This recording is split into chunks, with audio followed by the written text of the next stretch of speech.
Hello and welcome again. We're doing another replay analysis, commentary video thing. Hope you guys are enjoying these. I'm enjoying making them actually. This is a fun way of doing my replays. This was a really good Latios game. We got a lot of stacks really early on and just killed them a bunch of times. It was pretty cool. I died in a really funny way at one point as well. As you can see, I had a Latias with me as well. This was in a draft team. They let us pick both of these, so they just completely messed up. Honestly, on the draft team alone, I knew it was going to be bad for them, but yeah, then the game happened, and yeah, it was bad for them. So let's get into it. I will say my Garchomp did not do very well, but we're not going to worry about that. I'm just thinking about that because my other party member had to lane with the Garchomp, and he was not happy about that.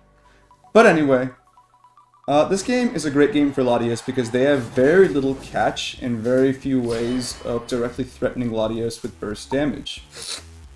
Sorry, I know my allergies are freaking annoying. They're annoying me too, believe me. They have Mimikyu for good close-up damage, but other than that, they don't really have a lot of burst damage that can kill me very quickly. The Mime as well, I guess, if he confusions me into a wall. But when I play a game like this as Latios, I think I just want to get my 5 as early as possible and spam Dragon Pulse as much as I possibly can. Because that really is, I think, the best way to build stacks on Latios. Haven't played it a lot, and don't want to brag, but I think I have like a 60% win rate on Latios right now. He is OP, so it's going to go down when they nerf him, but still very good with Latios. Suffice to say, I have found the best success with this Pokemon comes from fighting a lot once you have your 5. You don't want to be farming as much. It's kind of like I think a lot of people think of the best way to build stacks on Latios as getting a lot of farm. But I think of it this way, right? You have to usually Dragon Pulse and then do other moves and attack for a while to get one set of 2 stacks. Whereas if you Dragon Pulse, you can hit one guy and get 2 stacks, or even 2 guys and get 4 stacks guaranteed right away. And then Dragon Pulse again and get 4 more stacks potentially, you know? It's like, I feel like the way Dragon Pulse plays and the way Latios wants to play, you generally just want to play really aggressively, as we'll see now. As you see, I'm playing on their side continually, even when they're approaching the 2 people I said have good burst damage close up.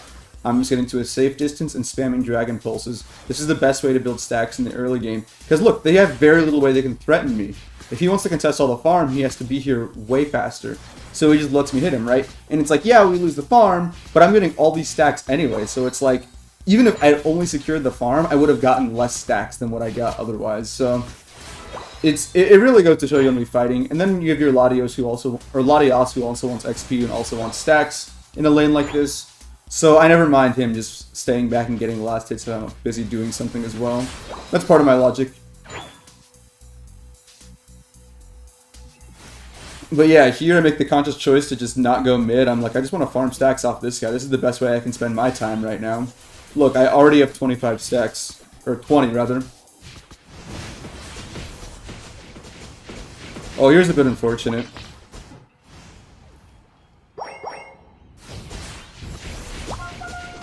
I messed up. What I wanted to do, and I realized I planned it too late, is I wanted to be here and dash to that side of the bush with my attack. And then hit them and immediately run to the goal zone. But I was on the opposite side for that play, so it was really rough.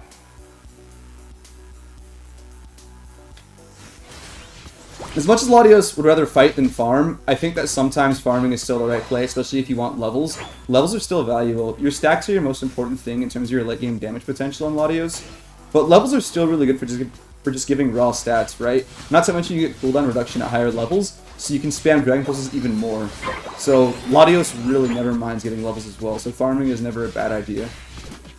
I don't mean to say it's a bad play at all. If it's the best thing to do with your time, then absolutely do it, especially if you have an XP share Pokemon nearby who wants to do something as well.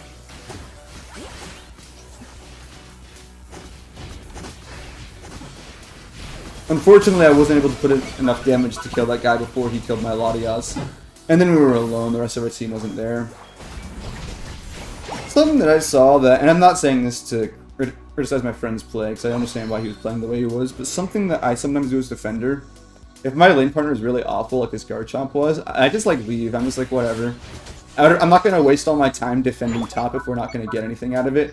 I'd rather be bottom, like fighting with my team. Here I'm waiting to be out of combat long enough so I can use Levitate to get to Latios faster. I immediately start out with my ult and retreat. That way I can just get the attack off, without getting stunned, and then move in and start making some cooldown reduction to start picking up damage and picking up KOs.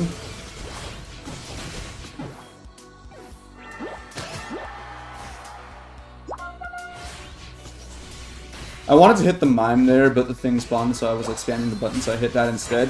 But it's still fine. It was like, okay, well my other guy killed him instead, and then I still have time to score. It's like, the play didn't go the way I wanted it to, but it still worked out pretty well. Which goes to show how you can snowball a lead when you're in the lead with Latios. That's, I think, one of the best ult uses I've ever gotten out of Latios.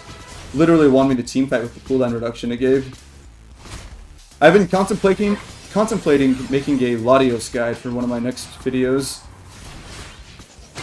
I don't know if it'll be my next one, but maybe sometime soon. Anyway, here I'm just trying to score while I still can. Attack usually have a hard time scoring in the mid game, so getting up a score here is really nice in terms of offloading some farm, making more space for more, and getting experience. Of course we do die for it. Ooh, just kidding, we don't die for it. And the ult there seems like kind of a waste, but even what I said in our voice comms during the game was, I don't even want to kill him, the ult just to make him go away. Like, I just don't want him trying to kill me. I was in a position where I felt weak. And then that I felt weak tells me, okay, I need more defense, so I need to get some levels to be just slightly more bulky. Level 12 is honestly really good for Latios in a game like this. Look at my opponents, they're all 11 still.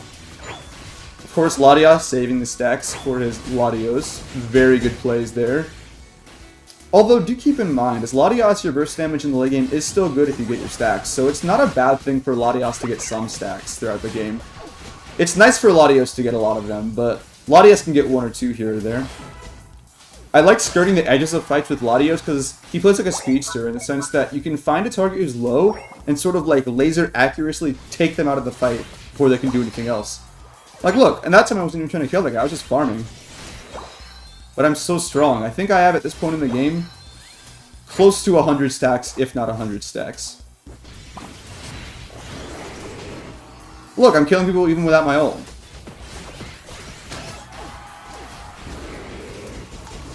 Again, using ult from far away, make sure I don't get stunned, and then move in with cooldown reduction, while still skirting the edges of the fight, making sure I never commit too far or take too much damage.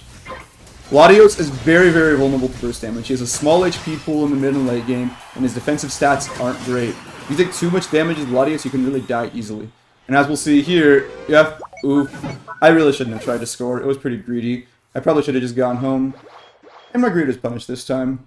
I think the score there was just, oh, well, I killed everyone, I'm egoing, you know? But, like, sometimes you have to accept that scoring is a very risky play. And it leaves my Latias playing alone. You really want these two playing together, so you don't want to die on Latias if you can. I mean, any carry Pokemon's bad to die as, but I feel like Latios especially. You have to play really smart to be good at this Pokemon. He's a very skill-intensive Pokemon, that's part of why I enjoy him.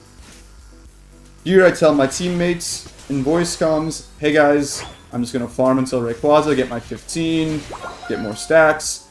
Because at this point, it is too risky for me to fight. I see that when I died last time, and so I think, okay, I want to make sure I don't die again and I'm ready for Rayquaza. So what do? I'm just going to farm more Eon stacks the other way, farming. And again, this is why farming isn't bad as Latios. When you're able to fight and fighting is good, you should fight as much as possible. But when you can't, hey, farming is still great too. There's a reason a lot of people like to do it a lot as Latios.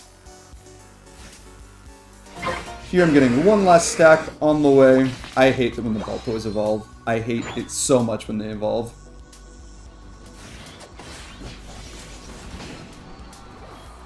Yep. We're just playing behind our front line, putting damage on who goes on them. I just get really far away as soon as Mimikyu comes in. I don't want to take his damage, I don't want to be near him, and I just keep throwing rocks at people.